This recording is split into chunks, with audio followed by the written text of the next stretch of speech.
So, without further ado, then I will turn it over to Alex and the rest of the panelists on the Daime.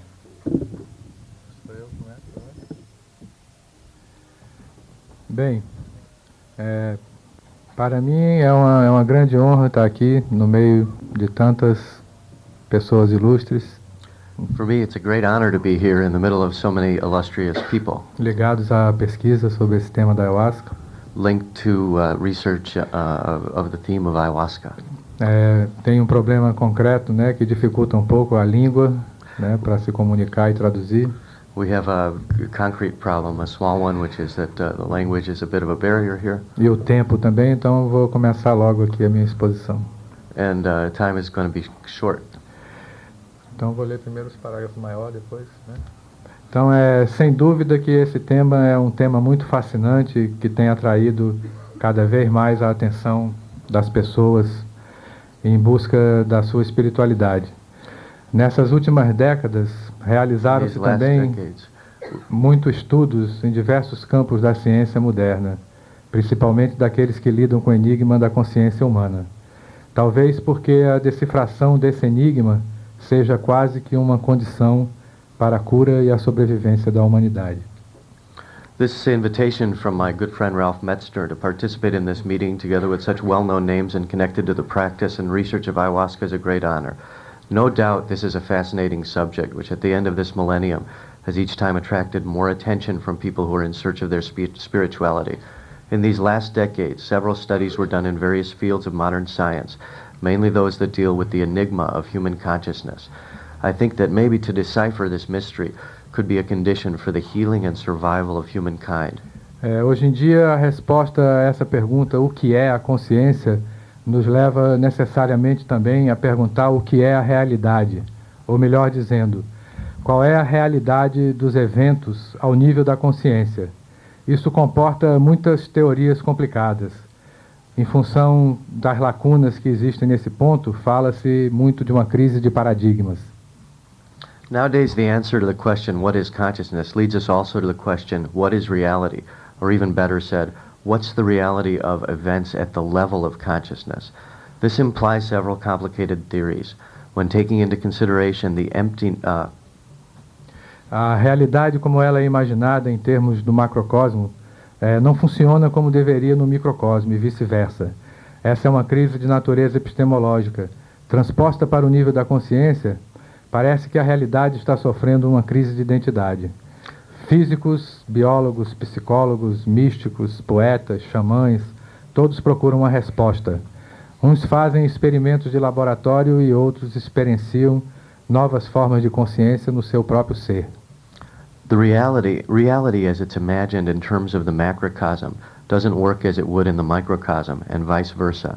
This is a crisis of epistemological nature, which transports to the level of consciousness. It looks like reality is suffering an identity crisis. Physicians, biologists, psychologists, mystics, poets, and shamans all look for an answer. Some conduct experiments inside laboratories. Others experience new forms of consciousness in its own being. Os antigos místicos videntes da Índia consideravam que responder essa pergunta sobre o status de realidade da consciência correspondia ao cerne da revelação espiritual. Talvez por isso, ajudado um pouco pelo Soma, eles definiram o ser da realidade como sendo uma mistura de consciência, existência e bem-aventurança. Parece uma boa resposta, pois unifica a existência e a consciência como faces da mesma moeda. The old Hindu mediums and holy men considered that the answer to this question about the status of reality of consciousness corresponds to the heart of spiritual revelation. Perhaps for that the state induced in the visions of Soma, perhaps aided a little by Soma, they define the to-be of reality as being a mixture of consciousness, existence, and good luck with events. It looks like a good answer because it unifies existence and consciousness such as if they were sides of the same coin. Estamos acostumados a considerar a realidade como fruto da ação dos nossos músculos do lado de fora do corpo. Que tudo que passa dentro não é considerado consciência. é fruto da nossa imaginação. É um pouco difícil compreender a natureza da consciência como uma forma de existência e, ao mesmo tempo, como uma forma de realidade. So we're used to considering the inside and outer world as being pretty different, that outside reality is the fruit of the action of our muscles and material things on what's outside of the body. What's inside of our consciousness, that's the fruit of our imagination. It's a little difficult to understand the nature of consciousness as a form of existence and at the same time as a form of reality. Em se tratando dos estados de consciência alterados, né, fica mais fácil reconhecer que as visões que afloram a nossa mente são acontecimentos verdadeiros e repletos de significado para a nossa experiência, nossa história pessoal. In dealing with altered states of consciousness, it's easier to consider that to recognize the visions that flower in our minds are actual events and happen to us in personal history and evolution. Esse estado de consciência visionária se compõe de muitas coisas, infinitos hologramas superpostos como caleidoscópios, profundas incrustações filogenéticas, fruto da evolução humana, e também a inteligência abissal do DNA, a menor unidade inteligente autoprogramada que se tem notícia, capaz de organizar tudo desde o âmago da vida. É tão perfeita essa estrutura que parece mesmo que Deus trabalhou duro no projeto da criação até o ponto que ela foi criada e depois confiou o resto à própria evolução. Descansou no sábado. It's not easy to talk about alternate states of consciousness. It implies recognizing that the visions that flower in our minds are things that happen and full of significance to our personal history. They could be composed of infinite holograms which superimpose themselves over kaleidoscopic images, profound genetic incrustations, fruits of human evolution, and the base intelligence of DNA. The less intelligent unity, capable to organize everything, I think what he's trying to say is that these visions show us something of the greatness of creation and of the Creator. We can see that there's an architect working by looking at the incredible design of life. Even deep in the DNA, we can see the design and the imprint of the Creator.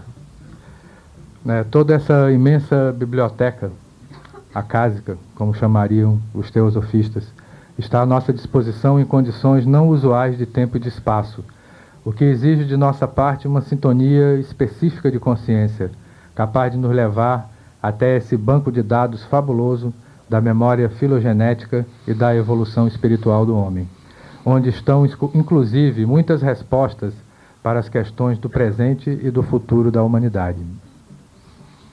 This enormous, if you can imagine the Akashic records, the enormous library, as the Theosophists called it, which is available to us in unusual conditions of time and space, what's required on our part is a specific tuning of consciousness capable of bringing us to this fabulous database which holds many answers to questions of the present and the future of humanity.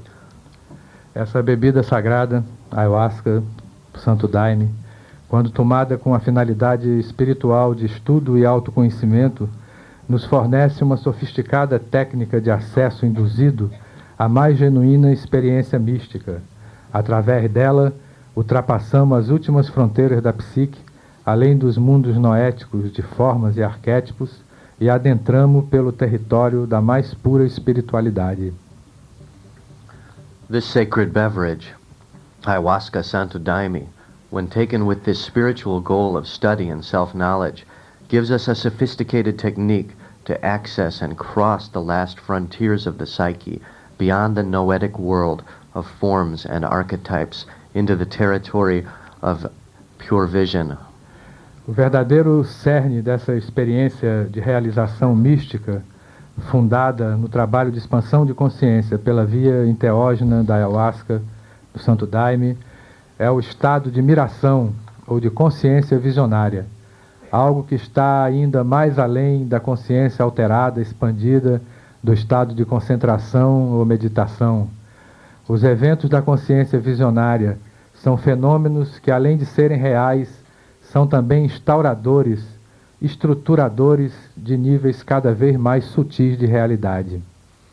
At the true heart of this experience of mystical realization, founded in the works of conscious spiritual expansion via the entheogenous ayahuasca Santo Daime, is the state of miração, or visionary consciousness, something which is even further beyond the alternate or expanded state of consciousness than the events of visionary consciousness are phenomena which, beyond being real, are also building blocks, the structure, and are each time more subtle levels of reality.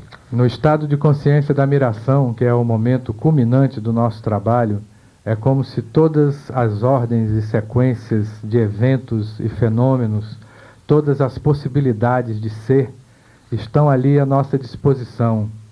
A nossa vontade espiritual e a nossa intenção nos guia para que escolhamos conscientemente ou que sejamos simplesmente colhidos pelo instante seguinte. In the state of consciousness of the miração, a crucial moment of our works, it is almost as if all orders of all sequence of events and phenomena, all possibilities of being are there for us to choose. Our spiritual will and our intention guides us to choose consciously, or that we are simply guides us to choose consciously, or we'll just be snapped up by the next instant. Na miração estamos com as rédeas da nossa carruagem divina nas mãos. Andamos por tudo que foi e por tudo que será, por tudo que poderia ter sido. Podemos escolher, devemos interagir com a realidade visionária e optar pelos seus múltiplos desdobramentos, de preferência centrado no nosso eu superior e prevenido contra as projeções e condicionamento dos nossos pequenos eus ilusórios que estão sempre em disputa do nosso trono. In the miração, we have the reins of our divine carriage in our hands. We may be meandering towards everything which was and will be, towards that which could be. We can choose to interact with the visionary reality and opt for the many discoveries we can find there, preferably centered in our higher self, superior self, with caution, being cautious against the projections of our minds and the conditioning of our illusionary lesser selves. These two forces are always in dispute over the throne of our will. Pois é na estabilidade do nosso eu superior, ou na forma de consciência mais expandida e elevada, que se encontra a chave para o contínuo ideal da nossa experiência, aquela que evita armadilhas e enganos, nos abre o futuro e ajuda a solucionar corretamente o nosso karma. Se a nossa consciência fraqueja, o medo, a dúvida, a culpa e outras interferências se manifestam no curso das visões, seu desfecho pode não ser favorável, e isso poderá manifestar também tendências no nosso nível de consciência ordinário. It's in the stability of our greater self, our higher self, or in that kind of consciousness which is more expanded and elevated, where we can find the key to continue to be in this visionary state. We want to avoid traps and fooling ourselves, open us up. We want to open up to our own future, to our true future, and to resolve our karma. If our consciousness, if we get weakened, fear, doubt, blame, and other interferences in the course of our visions will come up. The ending point in our voyage might not be favorable. And this could also end up having effects in our ordinary consciousness. Esse trabalho de navegar na consciência visionária é uma grande responsabilidade, na medida que ele nos convoca para assumir uma posição não de espectador, mas de protagonista da evolução do cosmos. Tudo aquilo que decidimos ou deixamos sem resposta na miração, teremos que enfrentar alguma hora em algum lugar da realidade. The work of navigating in visionary consciousness is a great responsibility, taking into consideration that it brings us to assume the position of not just being a spectator, but as a protagonist in the evolution of the cosmos. Everything that we decide or leave unanswered in the visionary state we'll need to confront again in some time or place of reality. Porém, a consciência aclarada pelo relâmpago de luz espiritual da experiência visionária se torna capaz de sintonizar com a verdade, imprimir uma direção correta na nossa atividade mental e nas atitudes delas decorrentes. Esse é o grande potencial de cura do trabalho espiritual com a Ayahuasca Santo Daime. Perdeu a tradução? Então vai assim mesmo. Where is it? 4. Yeah, that's as far as we got with the translating. Now I'm going to wing it. And it's not easy language to wing. So I'm going to do my best here. So, one by one. Que durante a consciência visionária, during this visionary consciousness, ela se torna capaz de sintonizar com a verdade. We can tune in with the truth. E imprimir uma direção correta na nossa atividade mental. And imprint a correct direction in our mental activity. E nas nossas atitudes. And in our attitudes. Esse é o grande potencial de cura do nosso trabalho. This is the great potential of cure in our work. Durante as visões, a gente é tomado por um sentimento irresistível de aceitar a verdade. During these visions, there's this irresistible flow towards accepting the truth. Isso é profundamente terapêutico. This is deeply therapeutic. A terapia enteógena funciona como uma conversão à verdade. Entheogenic therapy acts like a true conversion. No percurso da consciência visionária, não é apenas um filme que nós vamos assistir. What we're watching, these visions aren't just a film that we're going to see. É o próprio script da nossa vida. It's the very script of our life. O que permite, além de se deslumbrar com todas as visões e palácios celestes, what they allow beyond seeing celestial palaces and so forth. Também o diálogo criativo e interativo com as potências inteligentes. Is a creative and interactive dialogue with the great intelligent powers. Que são emanações do princípio criador universal. That are emanations of the principal universal creator. Podemos desfrutar toda essa sabedoria. We can disentangle all this knowledge. Bastando que tenhamos coragem e força de vontade para cumprir aquilo que vemos.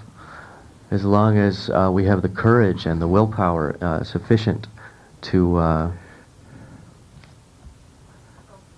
accomplish. Esse é um compromisso, né, que todo membro da nossa religião deve chegar. This is a responsibility that all of the members of our group want to come to accept. Mestre Ineu dizia que a bebida não é apenas para aqueles que querem ver primores e maravilhas. Mr. Ineu, the founder, said that the drink was not just for those who want to come and see wonderful visions. Mas principalmente para aqueles que depois de ver isso querem ardentemente se conduzir de acordo com aqueles princípios. But for those who ardently want to come to work to viver de acordo com aqueles to live with these principles. Corrigir os defeitos. To correct their defects. Da sua mente e as posturas errôneas de conduta na vida. In their mind and also their erroneous behaviors in life. Mentais. The way their mind works, their heart. Devemos estar atentos também para não confundir a consciência visionária com a mera exaltação e emocional. We don't want to confuse this state with simple emotional exaltation. Adesão emocional a uma coisa. Adesão? Aberrant behavior. Aberrant behavior. Emotions, aberrant emotions. We don't want to confuse them with mystical consciousness states. Tudo isso faz parte do nosso trabalho espiritual. All of this is a part of our spiritual work. Com o Santo Daime. With Santo Daime. Não basta constatar que é no coração que está enterrado o tesouro. It's not enough to state that there's a treasure buried in one's heart. Falando daquele tesouro que as traças não comem nem a ferrugem estraga. Speaking of this treasure that the traças, the moths, traças não comem, The moths don't eat and the rust doesn't destroy. É um verdadeiro tesouro, o conhecimento. It's a true treasure, knowledge, understanding. É preciso saber desenterrá-lo e usá-lo com muita disciplina e determinação. It's necessary to unbury this knowledge and to use it with discipline and determination. Aqui mais para baixo. Dessa forma é que consagramos nossas visões e nossos insights dentro das visões como algo muito especial. It's in this way that we consecrate our visions and our insights as something very special. É uma espécie de matéria-prima do sagrado. It's a first source, a primary material of the sacred. Foi graças a esse método desde a antiguidade, foi através dele Thanks to this method, from a long time back, que os nossos deuses ganharam um rosto e um nome, that our gods gained a face and a name, que os feitos dos nossos heróis puderam ser conhecidos pela posteridade, that the deeds of our heroes could be known by posterity, firmando assim valores ainda hoje universais e presentes na nossa cultura. affirming values which are universal and are still present in our culture. Além disso, o uso ritual e sagrado da ayahuasca também tem, durante os séculos, trazido muito conforto às populações nativas. Beyond this, the ritual and sacred use of ayahuasca during the last centuries has given a lot of people of the traditional populations a lot of comfort, ajudando a afirmar os valores de sua cultura, helping to affirm the values of their culture, sempre solidárias e harmônicas com a natureza. always in solidarity and in harmony with nature. Tem ajudado também a cicatrizar velhas e profundas feridas. They have helped to heal various old and deep wounds Dessas culturas que foram submetidas, né, a um verdadeiro etnocídio pela of these people who were really subjected to ethnocide. Essa também foi uma grande proeza do nosso fundador, Raimundo Irineu Serra.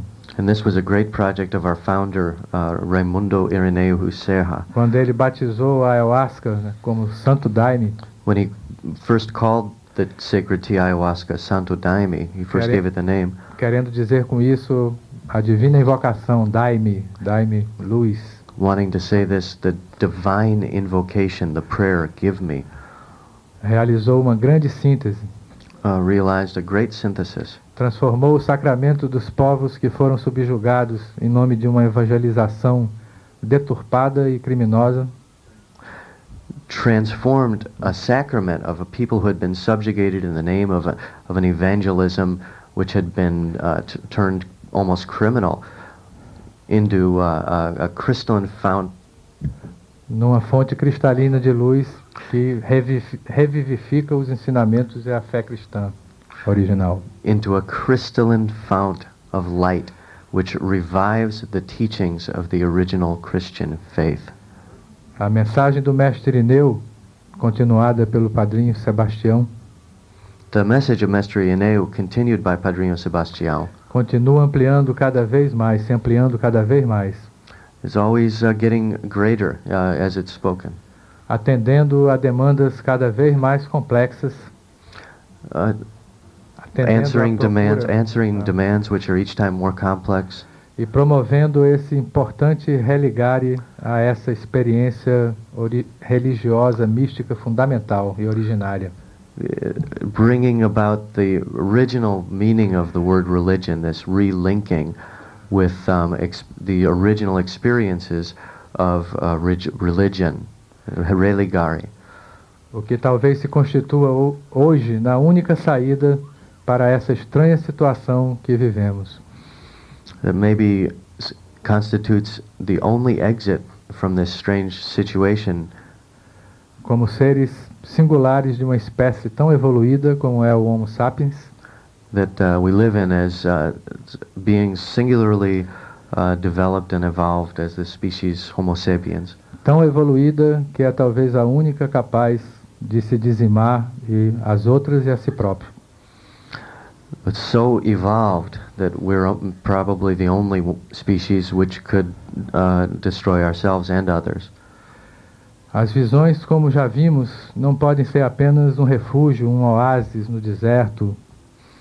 The visions, as we've already seen, can't be only a refuge, an oasis in the desert. Belo cenário para aguçar nosso apetite sensorial. A sweet scene to quench our thirst, our sensory appetite. Não é para ser apenas uma coisa meramente recreativa. It's not something just for recreation. Na verdade, elas são o mapa da mina. Now, in truth, these are the map to the treasure. O campo de batalha. The battlefield. O desafio da esfinge. A esfinge pergunta. Sphinx. The riddle of the Sphinx. As regras do jogo. The rules of the game. E os caminhos para clarear o nosso próprio destino. And the pathways to clarify our own destiny. A iniciação com as plantas sagradas exige que aproveitemos muito bem o impacto da experiência visionária na nossa consciência. Initiation with sacred plants demands that we make good use of the impact of the visionary experience in our consciousness. Em tudo que fazemos, devemos estar nos fazendo também. In everything that we do, we wish to do them as well. We wish to... O mais importante na iniciação é aceitar esse compromisso de ser cúmplice de Deus nesse plano universal. The most important part about initiation is to accept this new deal, this new commitment to life that we make. Os místicos de todas as épocas chamam isso também de renascimento espiritual. The mystics of all ages have called this also a spiritual rebirth. Sem o qual a nossa existência aqui na Terra torna-se um mero aborto. Without which our existence on the earth becomes a mere abortion. Essa meta de despertar dentro de nós essa centelha divina pelo nosso trabalho, esse método de despertar dentro de nós a centelha divina, this method of waking up within our centellia, divine spark, waking up the divine spark within us, está na raiz mesmo do termo enteógeno. Is also at the root of the very term entheogenic. O que deixa muito claro que esse é o emprego original. What is very clear is that this was its original use. Porém, isso não significa que não existam também outras maneiras benéficas de usar os enteógenos. This doesn't mean that there aren't other valid ways to use entheogens. Também existem os buscadores solitários, os franco-atiradores. There are also some solo practitioners and frontiersmen and women.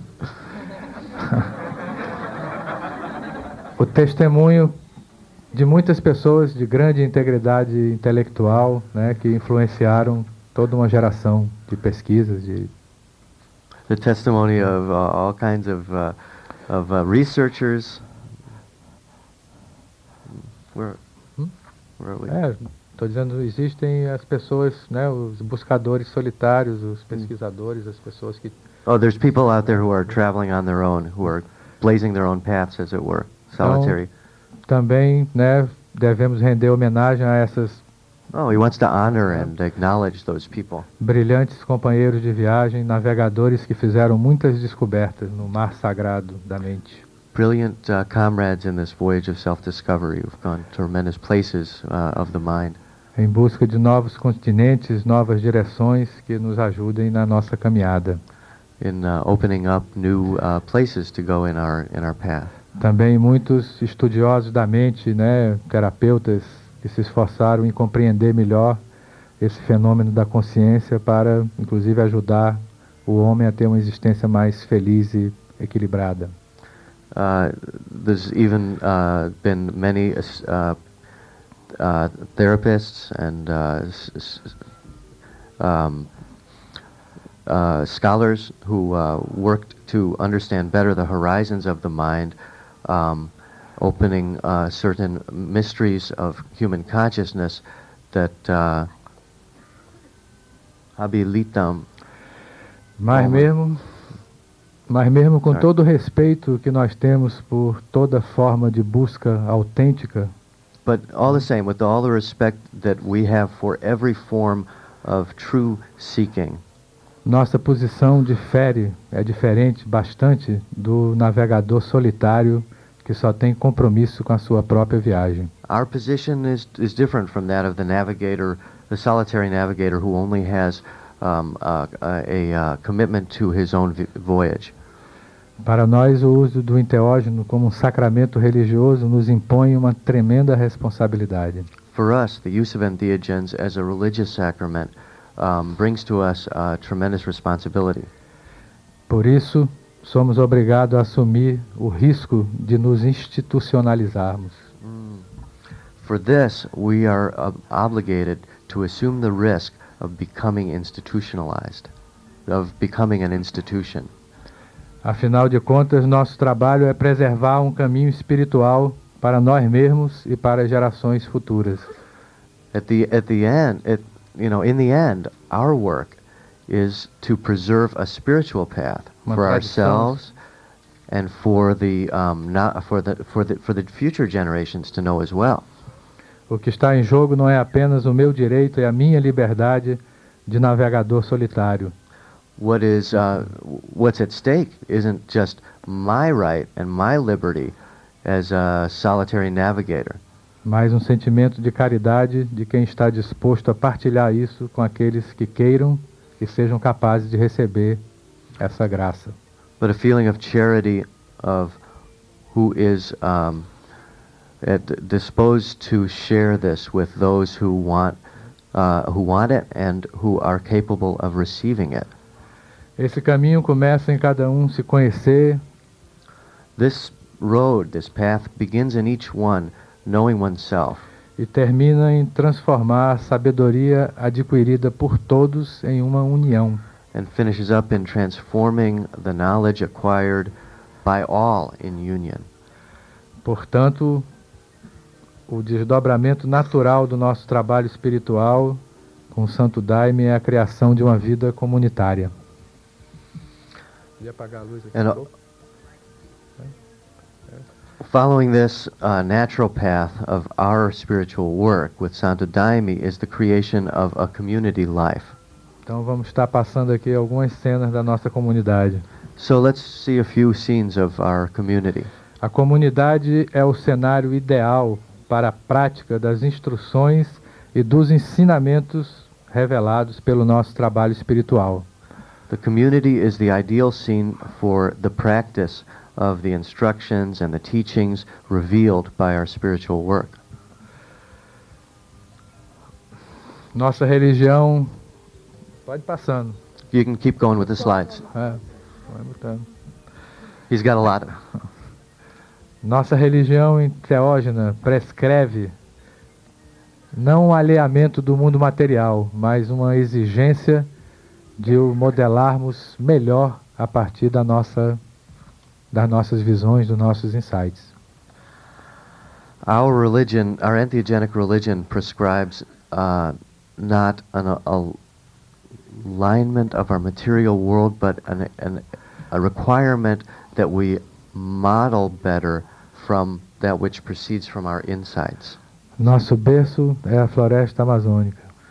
Our crib is Amazonia.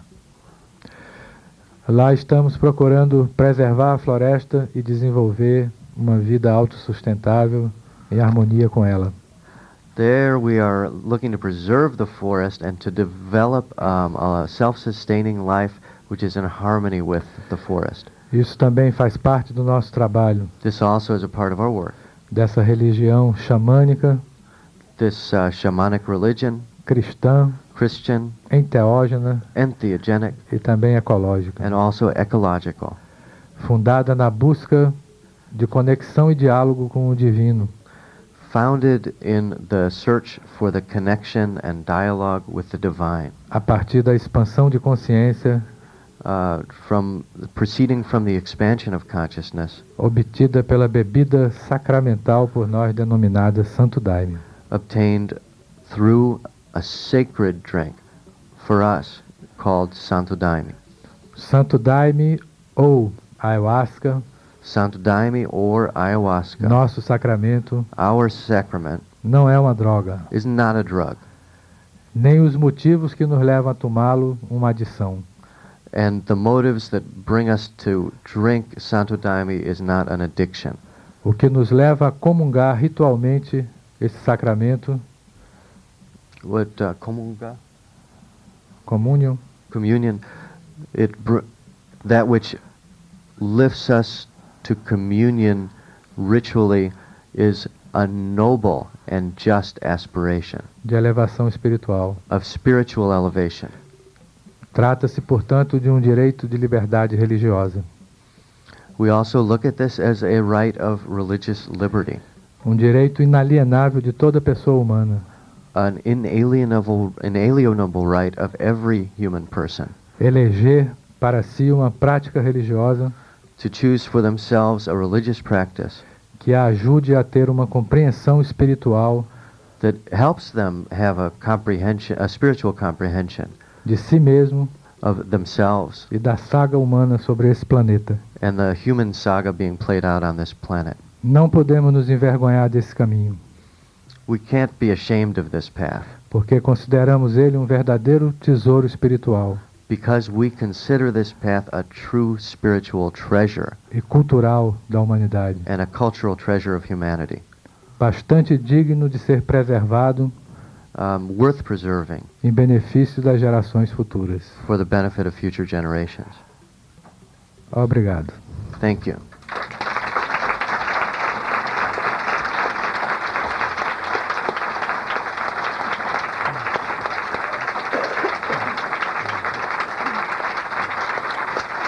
Because something else.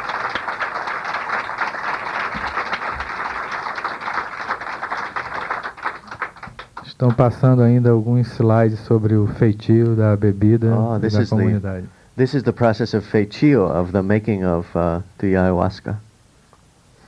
And this is the big pots it's made in.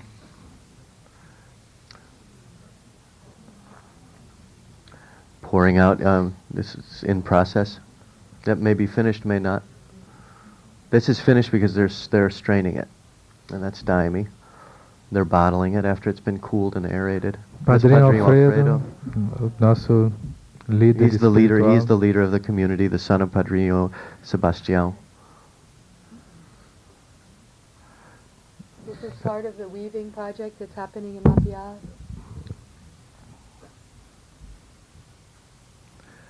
Inário, In our church.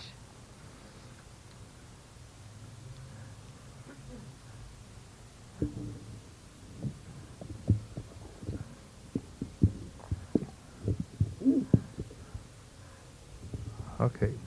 Okay.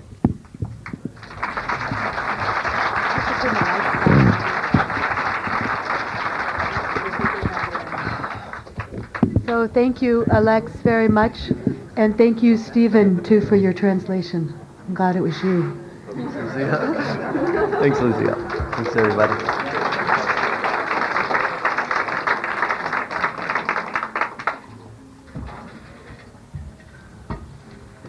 Well, having been a Buddhist for about the last 30 years, I've been used to thinking of religion in terms of the Buddha, the Dharma, and the Sangha. But it occurred to me in the context of this religion that we could look at it in terms of the Daime, the doctrine, and the community. So I'm going to take a few minutes this morning and talk to you about the... That's okay.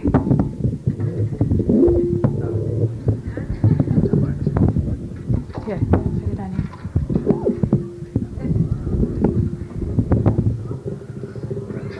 here.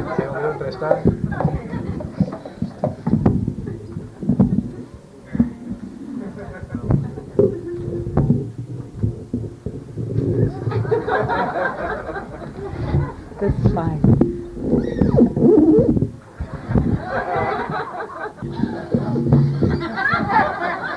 Hi, I'm just going to continue. So if we look at the first element, which is the daime that Alex talked about so profoundly in terms of the miração and the great power of the daime, that the daime is our main teacher. And for many of us, it constitutes the basis of this religion. And not only is it our sacrament, but it's also our medicine and our teacher. So the daime actually is the center of the whole religious tradition. I'm not going to talk about it very much because I think Alex did such a beautiful job. I want to move on to other aspects that people don't talk about as much. The first of them is the doctrine. And the doctrine is what provides the container and the information for the mystery school that the Santo Daime really is creating. We come from an oral tradition, and many of the older people who live in the community now don't read and write, but they know all the hymns by heart, and that's thousands and thousands of hymns. So we honor this as an oral tradition, and it's only been recently that we've had books that we could actually read and study. One of the things that is most wonderful to me about this doctrine is that it's alive. And it's alive in the way that we are continually receiving hymns, and so that the doctrine itself is continually updating itself. And it's interesting to look at the tradition through the hymns. So if you look at the hymns or the Inario of the founder, Master Neo, he received this doctrine through a revelation of the Divine Mother, the Queen of the Forest, and his Inario is essentially a devotional work. It's complete devotion and honoring of the Mother, of the Divine Mother, of the Queen of the Forest, of the Sun, the Moon, and the stars.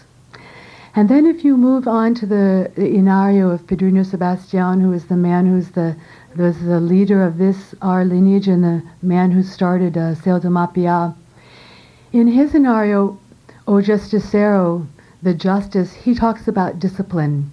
And he talks about what it actually takes to live in a spiritual and religious community, and what it means to be brothers and sisters in actuality and life, and what it means to be a loyal follower of Creator. And so we have another layer here. And then if you look at the Inario of Pedrinho Alfredo, who is the current leader, the worldwide leader of the Santo Daime community, in his Inario, he talks about the self and what it takes within one's own being to be loyal and to be a member of this doctrine. So his Inario is much more about a self-study.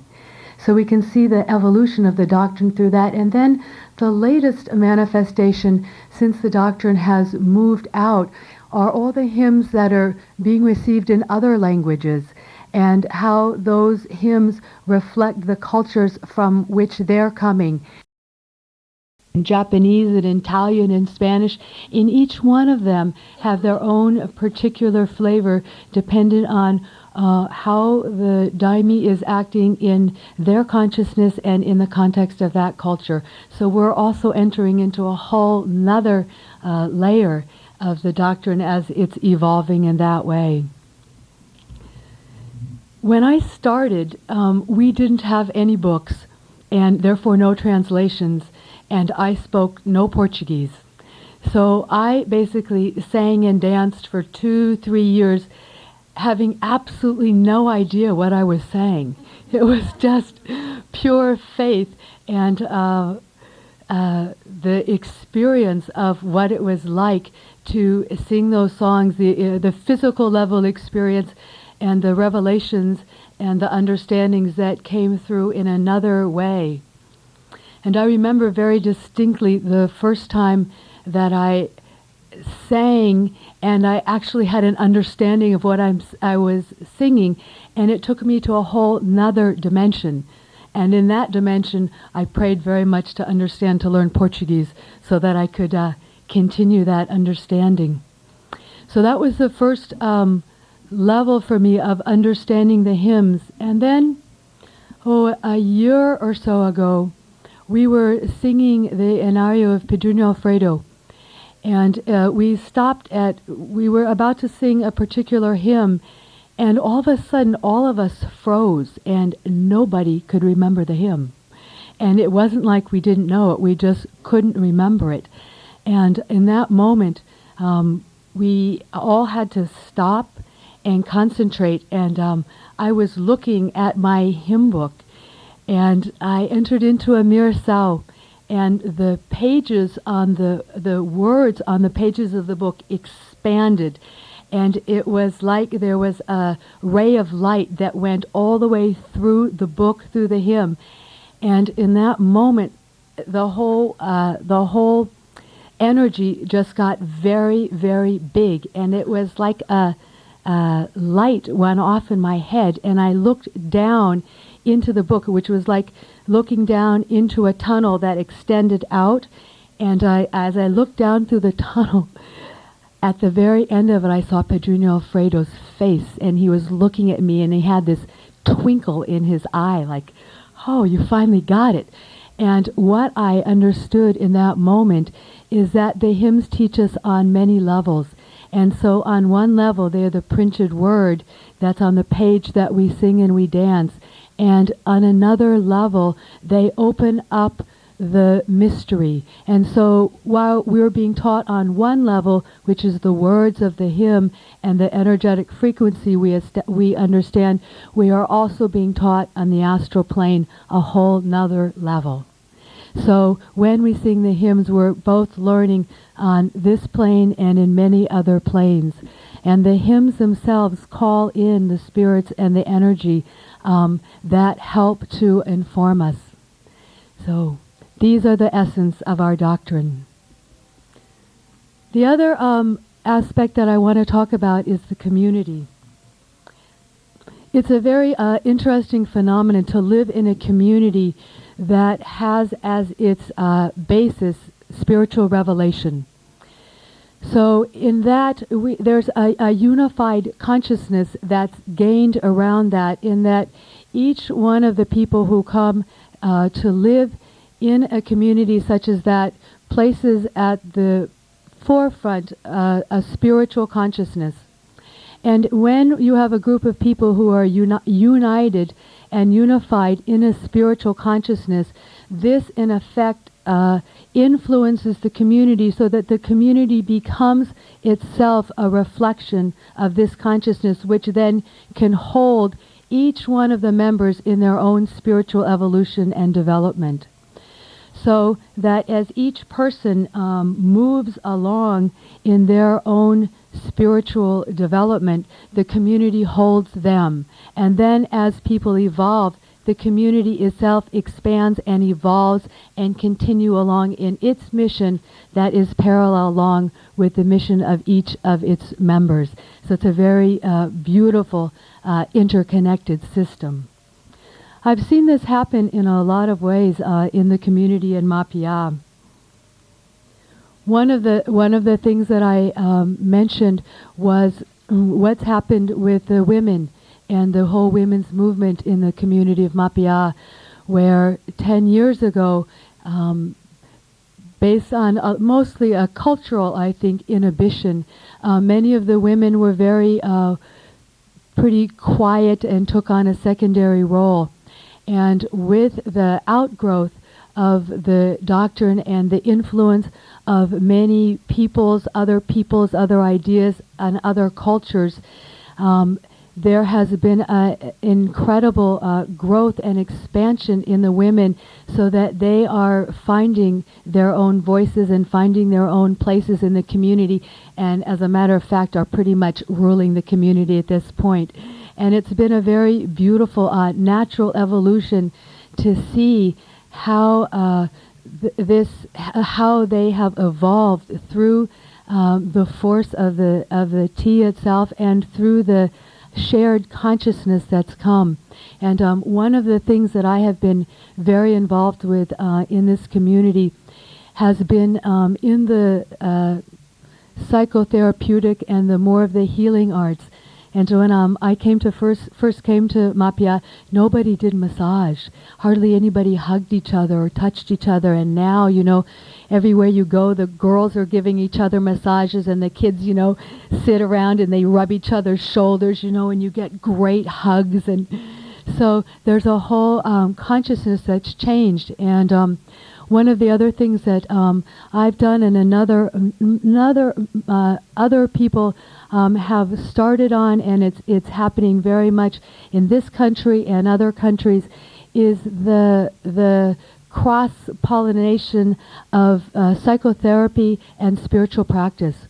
And so it started a lot when people started to go down to Brazil and to work, and people who were used to a more therapeutic model and people who were used to processing. And in this tradition, there's no process place, You talk to the madrinas and you talk to the padrinos, but there's no really place to process.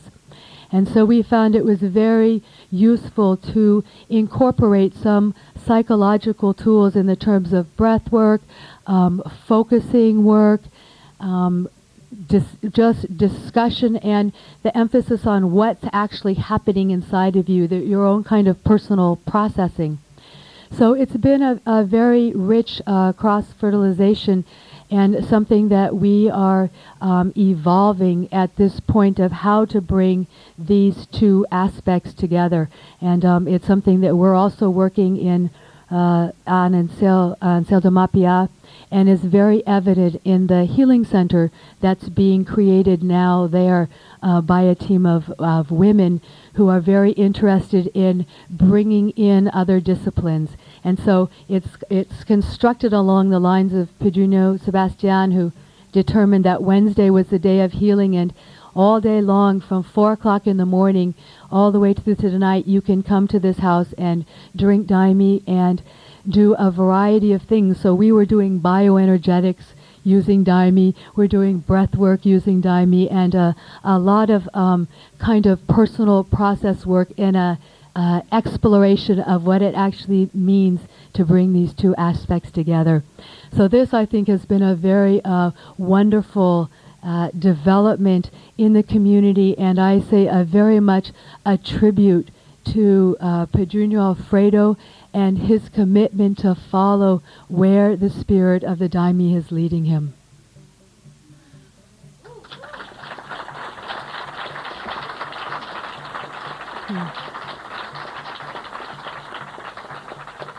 So to move along in this very same idea, the next person who's going to speak is Susan Miller, who's been doing research on the music and the effects of the music of the Santo Daime. Thanks. Thanks a lot, Lizia. And Padrino Alex, thank you very much. So I'm at CIIS, and I'm doing my dissertation in East-West psychology on the experience of music in altered states of consciousness.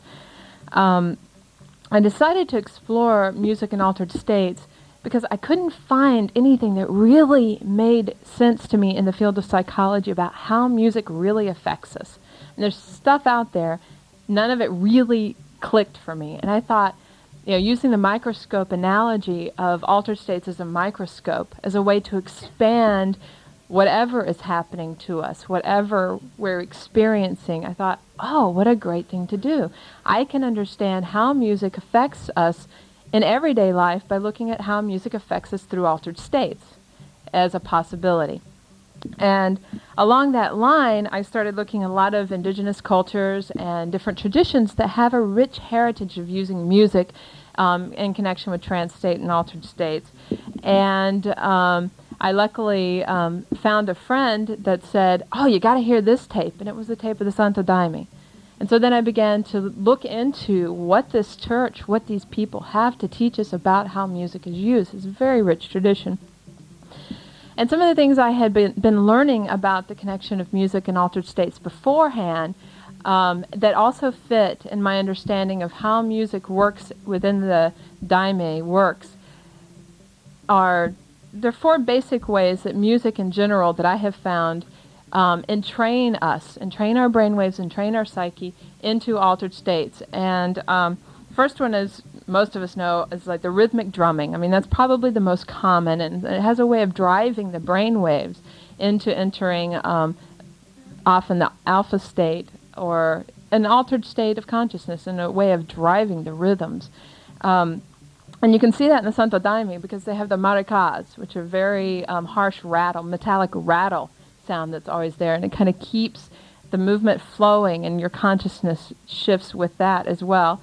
Another thing that I found out through some of my studies of Robert Monroe's work is that there's this phenomenon that happens, and he calls it beat frequency. And just a real quick explanation. If you have a note that is sounding, say, for example, A440, which is very common, 440 hertz, and then you have another note that's, say, what we would think of as just slightly out of tune, like at 448 hertz.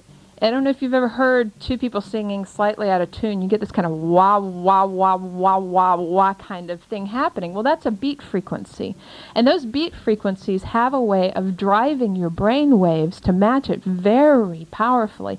So if you have 440 hertz and 448 hertz, which would be somewhere between a quarter and a half step difference, you get an 8 hertz beat frequency, which is the level of the alpha brain waves that happens. Interestingly enough, if you look cross-culturally, almost every tradition, what we in our West arrogance think sing out of tune,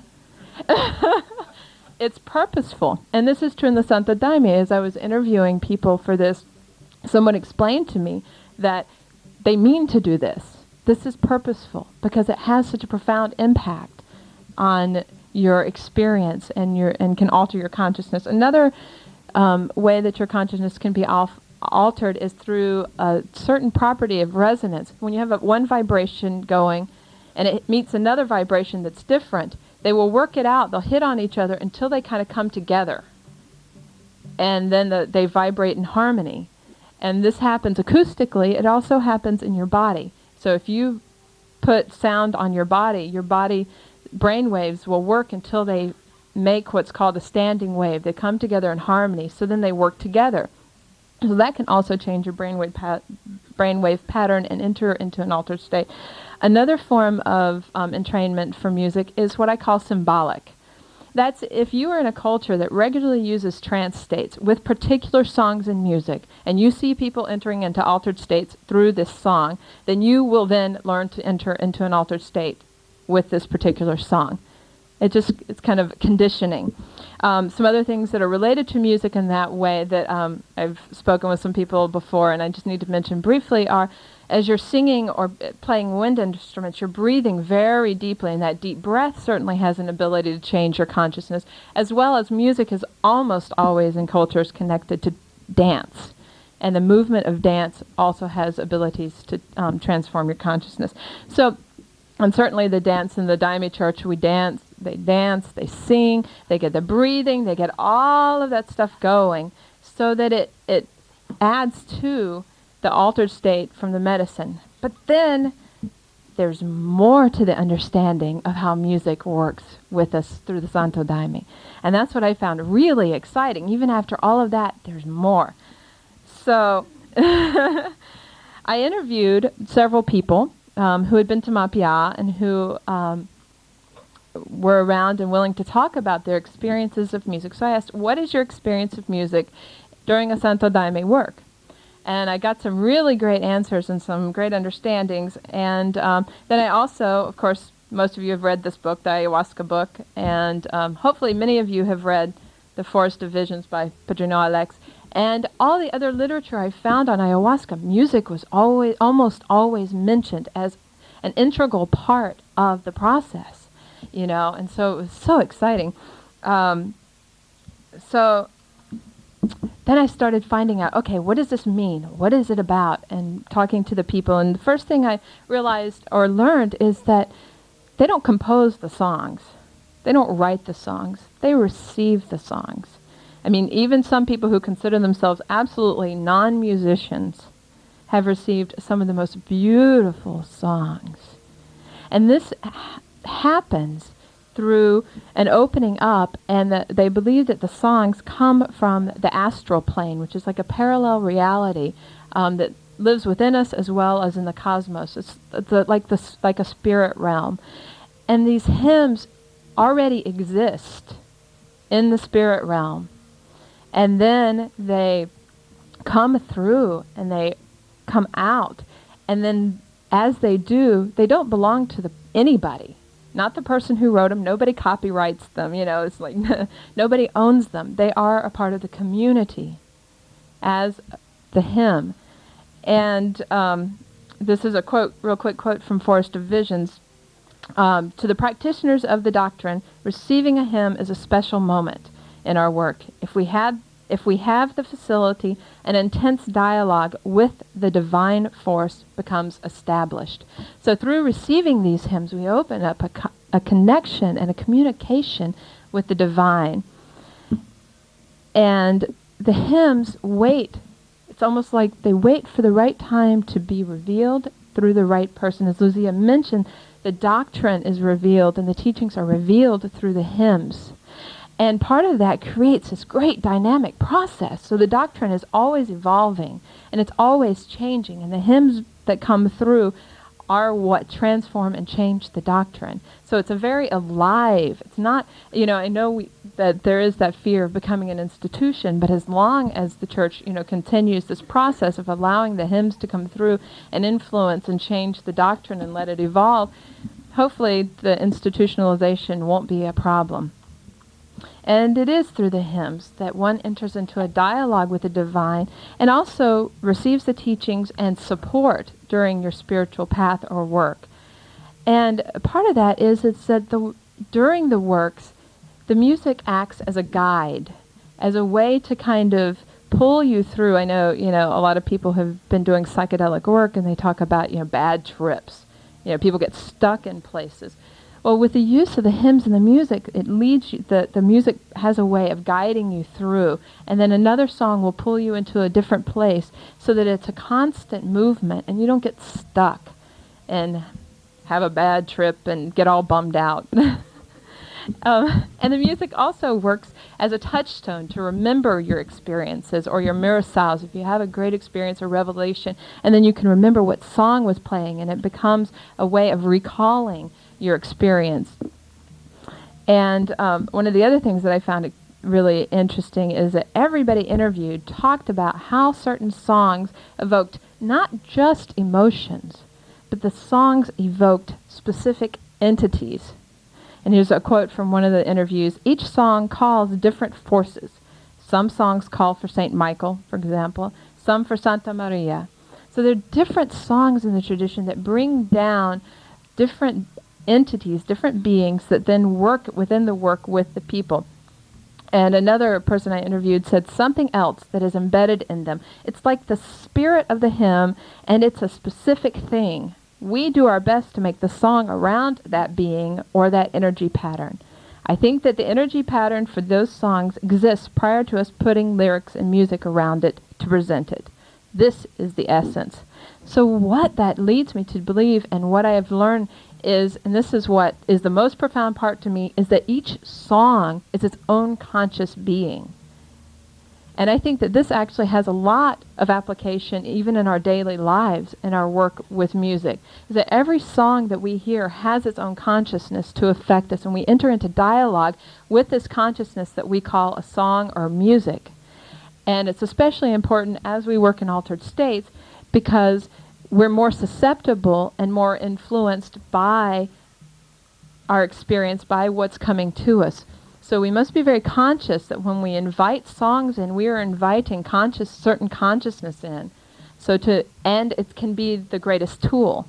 So to work to invite the correct songs that bring the kind of consciousness that we want to interact with, that we want to develop a relationship with, is what I think is so important. And to think about that as we walk through our daily lives and we listen to the radio and any other time that we expose ourselves to music, is that we are entering into a dialogue with another conscious being called music.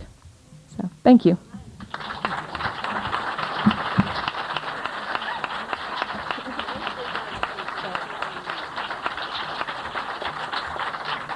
Thank you, Susan.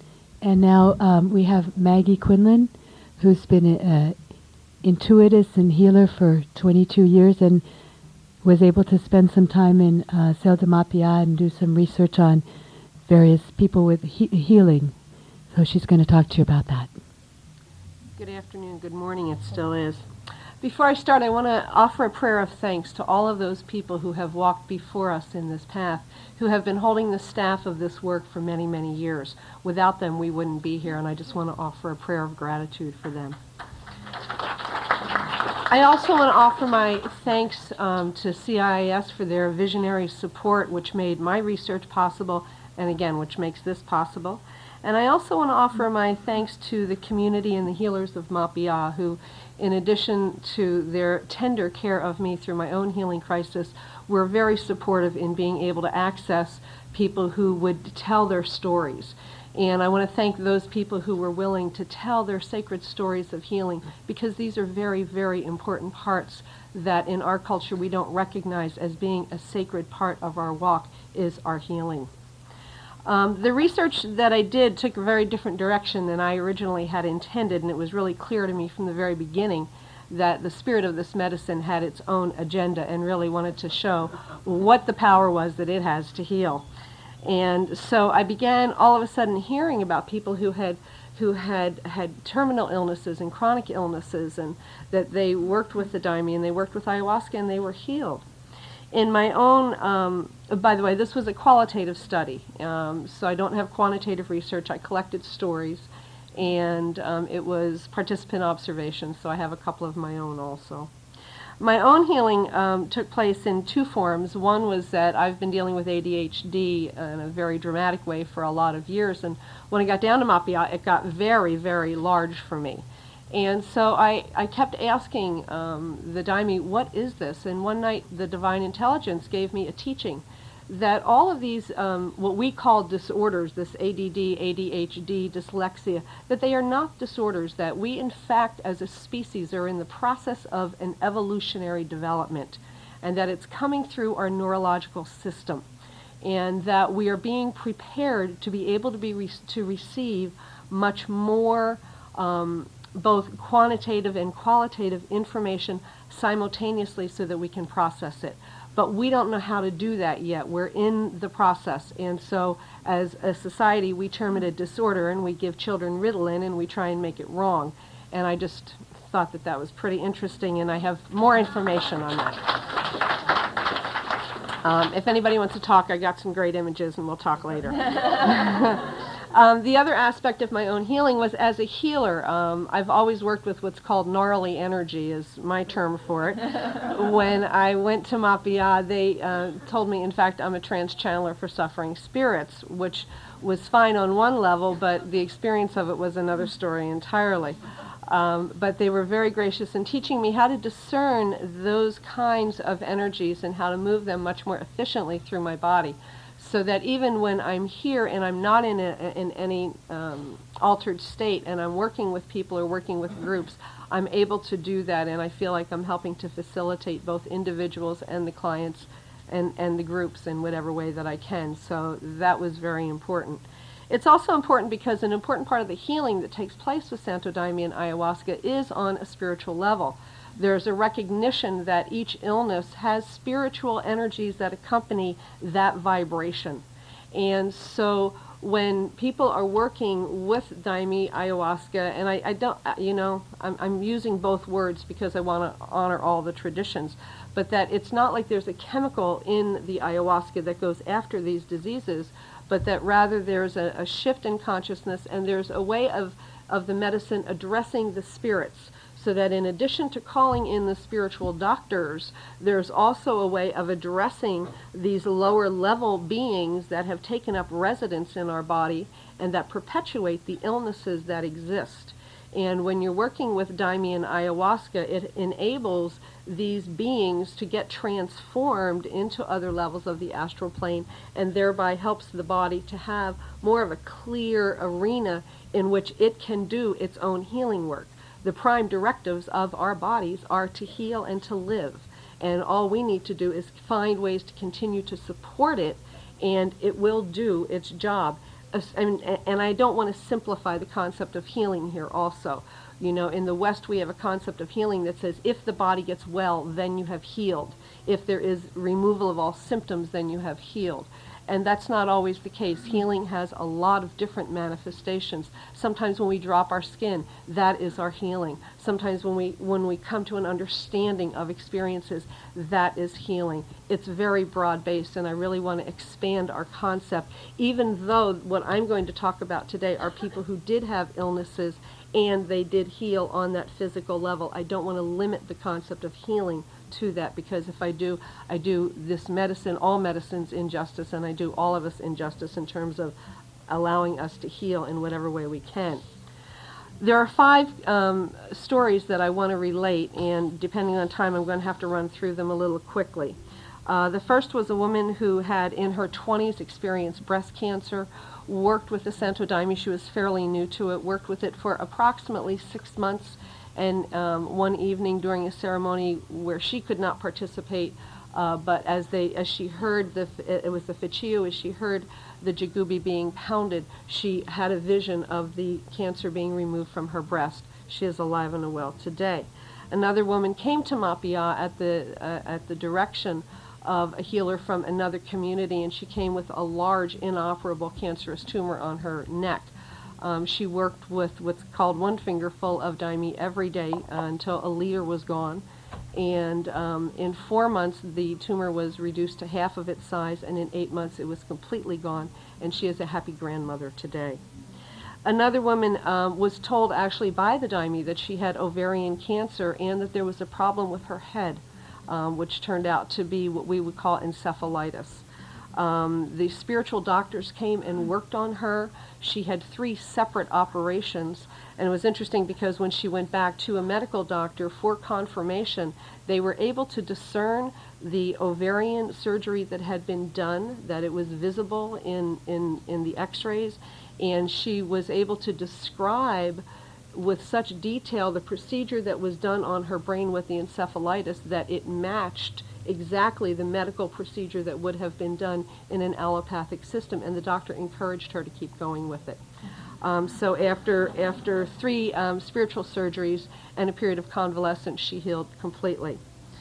2 of the other ones that I want to talk about are more recent. One was an individual who had been suffering from a severe eating disorder for over 35 years, since she was a young child.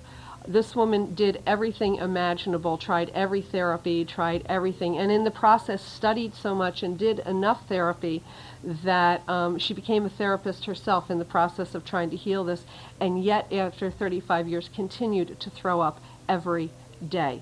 Nothing touched it. She was told about the daime, thought, this is nuts. I'm going to go drink something that's going to make me throw up, and have diarrhea, and this is going to be, why not, And so she went to Brazil and went to the church and began participating in ceremonies. Very early on, I believe it was her second work, she got to see a memory of an excruciatingly painful event that none of the other therapies in her life had uncovered, and she began to realize what the core of her illness was from. Excuse me. She continued to do work with the daime, and in less than 2 months noticed that she had stopped throwing up on a daily basis. Didn't get real excited at first, but as time went by, and days and weeks and then months went by, she realized that finally, after 35 years, she was done with this eating disorder. She was healed. Ayahuasca had healed her.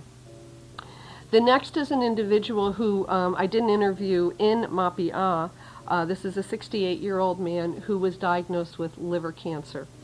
Both his father and his grandfather had died of this, so it had his attention. He had worked with colorectal cancer prior to this and had worked with a lot of natural methods and very successfully had cured it. And so when he discovered this diagnosis, it got his attention, and he both looked into the allopathic system as well as the natural system. The statistics on the treatment of liver cancer in allopathic medicine were pretty grim. Anywhere from 15 to 35% survival rate was what he was looking at. He did get assistance, and he worked with it in many natural ways. and pursued it very aggressively with the allopathic system as well, up to and including he had half of his liver removed. And the cancer remained, and they wanted to begin chemotherapy with him right away, and he chose not to because he experienced the surgery itself as such an intense violation to his body that he didn't want to impose any more on it. He had heard about ayahuasca in his research and decided to pursue it. He took part in 2 Santo Daime rituals, and then took part in 2 ayahuasca rituals. All told, 4 sessions with ayahuasca. When he went back to his doctor and they did the testing, not only was the cancer reduced or improved, it was gone. It was gone from his body. And his doctor's response was only, "You were one of the lucky ones." This man is alive and well, and in fact, he's in the room with us today. And so, you know, this is a way of showing us that this is a medicine that heals. This is not new. This is ancient knowledge. Now, I also want to be very responsible here because I don't want to present ayahuasca as a magic bullet or a panacea or a remedy for everything that comes down the pike. That's not true. But neither is any other healing that we have in our world today. But it does present some very, very critical need for examination within our world so that we can do more research, so that potentially this can be a viable choice for people who want to pursue this for their healing of their terminal, their critical, or their chronic illnesses. You know, our medical profession has, I think, a real moral responsibility to enable us to have access to every potential for healing that we have in the world, regardless of where it comes from. And this is one of the places where we have a real blind side, is when it comes to substances that in the course of healing may open us to new spiritual dimensions or change our consciousness. So I really want to encourage you to pursue this in any way that you can in your life so that this can become a choice for our healing of ourselves and of our world. Thank you very much.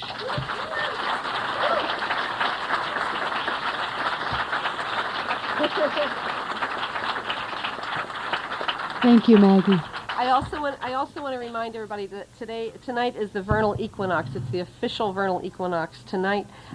So in some systems we are beginning a new year. So this is a great way to start it off.